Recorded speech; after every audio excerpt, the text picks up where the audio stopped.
Je vous l'avais promis, eh bien voici une petite aperçu, un petit tour de ma classe. J'espère que vous allez apprécier la petite tournée.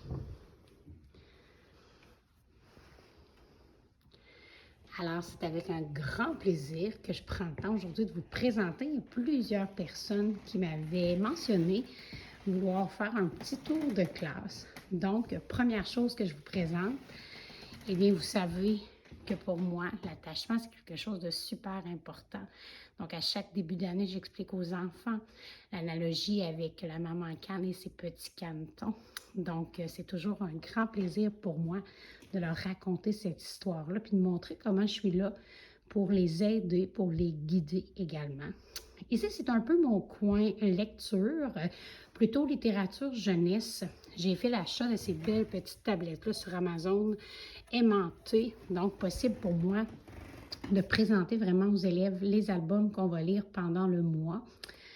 Ici, on voit mes ateliers. Donc, j'ai 3 ateliers de français pour travailler avec les élèves, les notions vues en classe, 3 ateliers de mathématiques.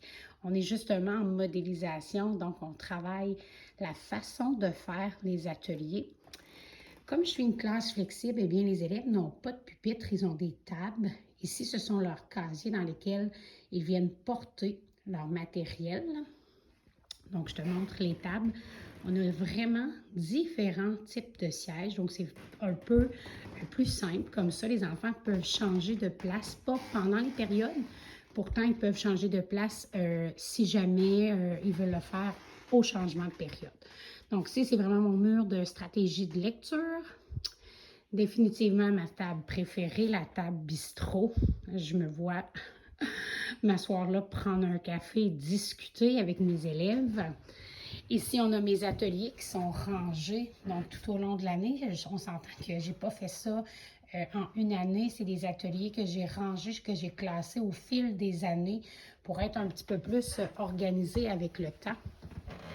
J'ai également décidé, parce que je trouvais qu'il y avait des pertes de temps lorsque les enfants devaient lire et choisir un livre de lecture. Donc maintenant, on fait des séances de magasinage. Les enfants choisissent jusqu'à 6 livres et ça évite des déplacements inutiles. Lorsque c'est la période de lecture, ils apportent avec eux leur bac et ils ont des livres, donc ils n'ont pas besoin de se lever et de changer de livre. Donc ici aussi, ici, c'est la section pour le magasinage selon les différentes thématiques. Si vous me connaissez bien, vous savez que je suis une adepte du café, donc une machine à café dans la classe. Question de rendre encore plus agréable l'atmosphère, parce qu'on sait que la classe est un peu comme une seconde maison pour nous. Des poufs que j'adore et que les élèves aussi aiment beaucoup. Cette année, étant donné que j'ai 25 canetons, j'ai dû un peu ratisser mon espace de lecture.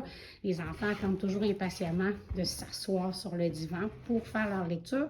Et ici, on peut voir leur panier, justement, les autres paniers de lecture qui sont situés ici pour un peu plus de rangement.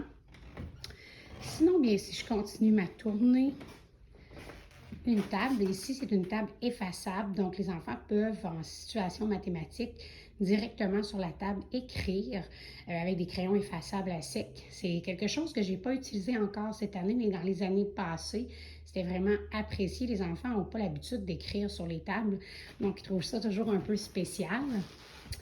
Ici, c'est mon combat de livres, donc c'est les livres de littérature jeunesse que je lis pendant le mois aux enfants. Et on fait un combat de livres, donc on essaie de trouver le grand gagnant, celui qu'ils ont le plus apprécié. Ça fait bien, étant donné qu'on a parfois des élections, bien, on peut voter et parler par le fait même de comment ça fonctionne pour les votes. Ici, j'ai décidé, moi, de sortir mon bureau d'enseignant traditionnel pour avoir une table haricot. C'est certain que ça me fait moins de rangement, mais c'est beaucoup plus agréable pour travailler en sous-groupe avec mes élèves. Et j'ai quand même tout ce dont j'ai besoin tout près de mon bureau. D'accord? L'endroit où je planifie les ateliers, donc on fait les équipes et il y a un roulement. C'est très simple et j'adore cette façon de faire-là. On sait que les enfants savent toujours où ils doivent se placer. Et juste en dessous de mon TVI, on a ici le matériel de manipulation mathématique. J'ai une autre table effaçable à sec, donc un petit peu plus haute cette fois-ci.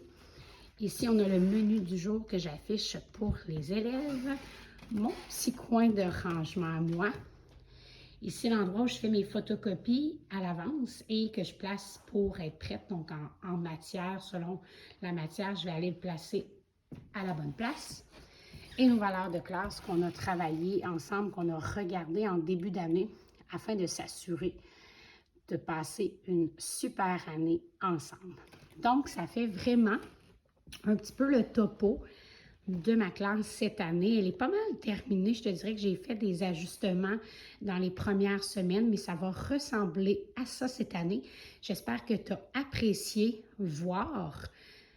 Et si jamais tu as apprécié, bien, il n'y a rien qui t'empêche de laisser un petit commentaire dans le bas.